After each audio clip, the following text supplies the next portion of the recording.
Before you say anything, I know there are probably 1,001 videos of people ranking each part of JoJo's, but this one is going to be a little different. I hope. I hope so. Okay. Instead of me giving my own boring opinions, it's going to be you, because this is how you all ranked JoJo's Bizarre Adventure, according to my enemy list. The place where the brightest and most respected intellectual critics go to share their completely unbiased opinions on everything related to manga and anime.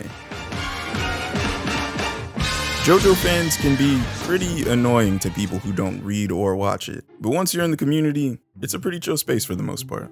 There are a few things that everyone generally agrees with, and one of those things is that even though it's not necessarily bad, Part 1, Phantom Blood, is the weakest part of JoJo's. But its rating here is complicated because it's also paired with battle tendency for one long season. With a score of 7.87, which is still above average, Season 1 is ranked 875th out of all anime on the site, and is still somehow the 58th most popular, which is the highest the series scores for popularity. None of the other parts even come close. I think a high 7 is a fair score overall for the both of them, but I do wonder how battle tendency would be ranked if it wasn't lumped in with Part 1. I don't dislike Phantom Blood, but it starts slow, then becomes rushed out of nowhere. This, and the fact that each of the following parts are so much different and low-key better, don't exactly help its case in my opinion. It's a much more intimate and small-scale story with a great ending, but as a whole, I don't think it can really compare. Battle tendency really brings the energy and the fun to JoJo, so if the two are separated, I have a feeling it would at least be rated higher than Part 1. Next up is Stardust Crusaders Part 1 with a score of 8.11 and a ranking of 503rd. One of the biggest complaints I see about Stardust Crusaders is that it has a boring, villain of the week formula that makes it feel like the story drags on a bit, which is resolved almost as soon as the team lands in Egypt.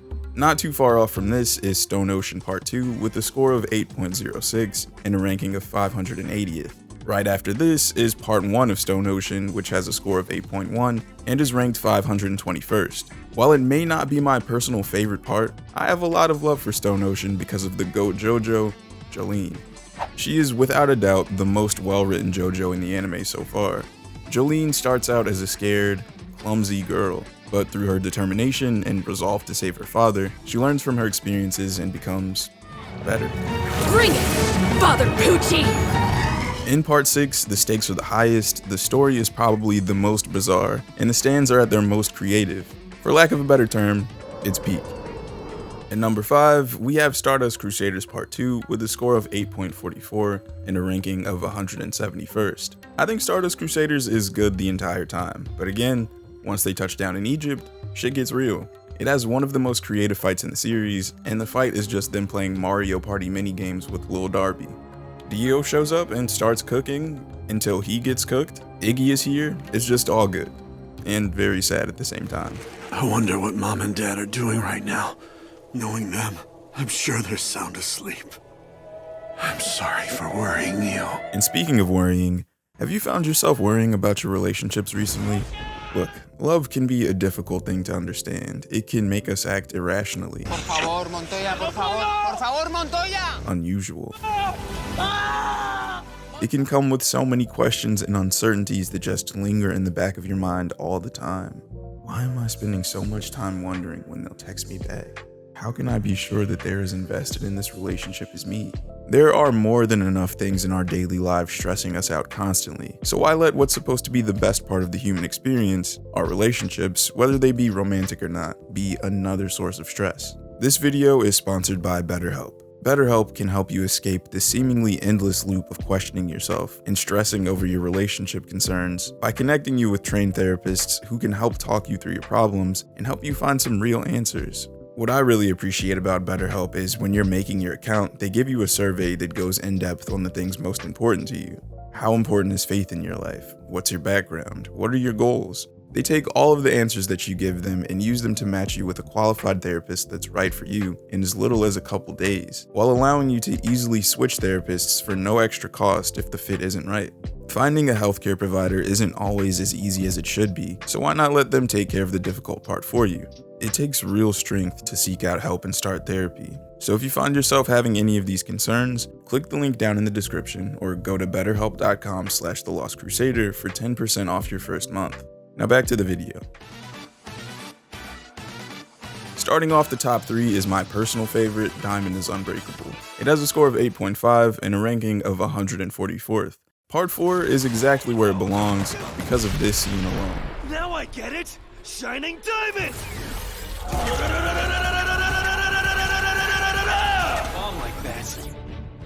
You sure you're a grade schooler? Cause that was badass. Hayato, Koichi, Kira, these are just some of my favorite characters, but if you told me that you preferred others, I would understand completely because they're all great and they all have amazing chemistry. Morio feels lived in. The school has students, the town has folk. It seems like a warm and welcoming place that you wouldn't mind living.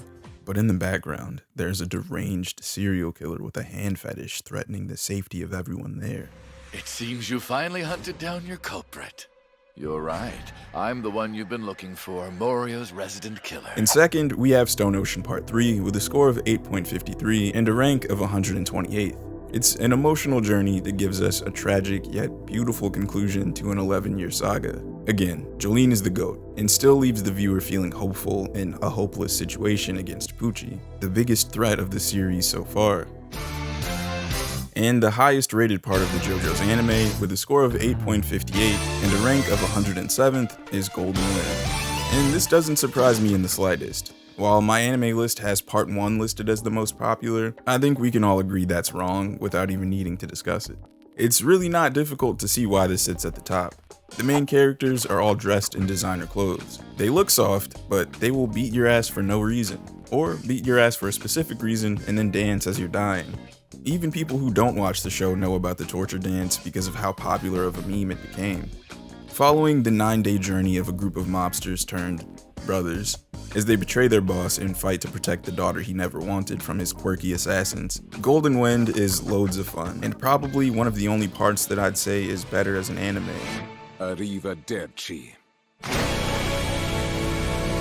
Now that we have the anime out of the way, let's quickly see how you all rank the manga. We're going to be looking at every single part so far, including the JoJo lands, even though it's ongoing. So let's see if it's virtually the same or completely different. Well, just like with the anime, Phantom Blood is scored the lowest at rank 9 with a score of 7.29 and a rank of 4,903rd. To me, that ranking is insanely low. I know it's based on the score, but I highly doubt that there are almost 5,000 manga better than Phantom Blood. I am completely biased though.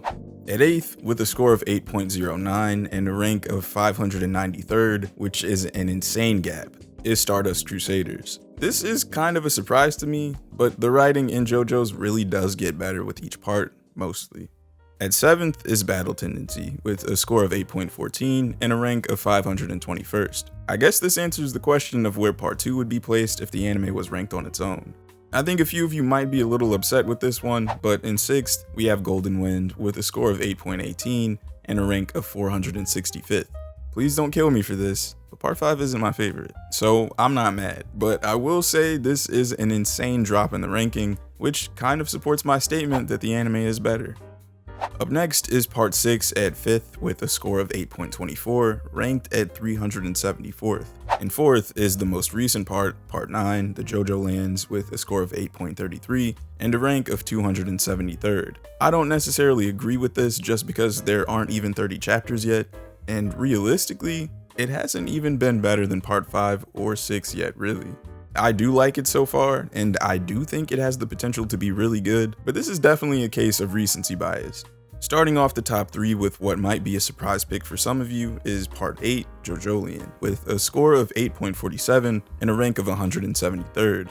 I know you all didn't read JoJolian, and it isn't nearly as popular or talked about as the majority of the other parts, but I'm letting you know right now that I'm a Part 8 truther. I love JoJolian, dude. I love all the symbolism, the themes, the characters, basically everything about it. I know a lot of people think Toru is a boring main villain, but in order to really appreciate him, you have to read between the lines. Granted, you shouldn't have to, which is fair, but diving deeper lets you appreciate all of the amazing things in Part 8.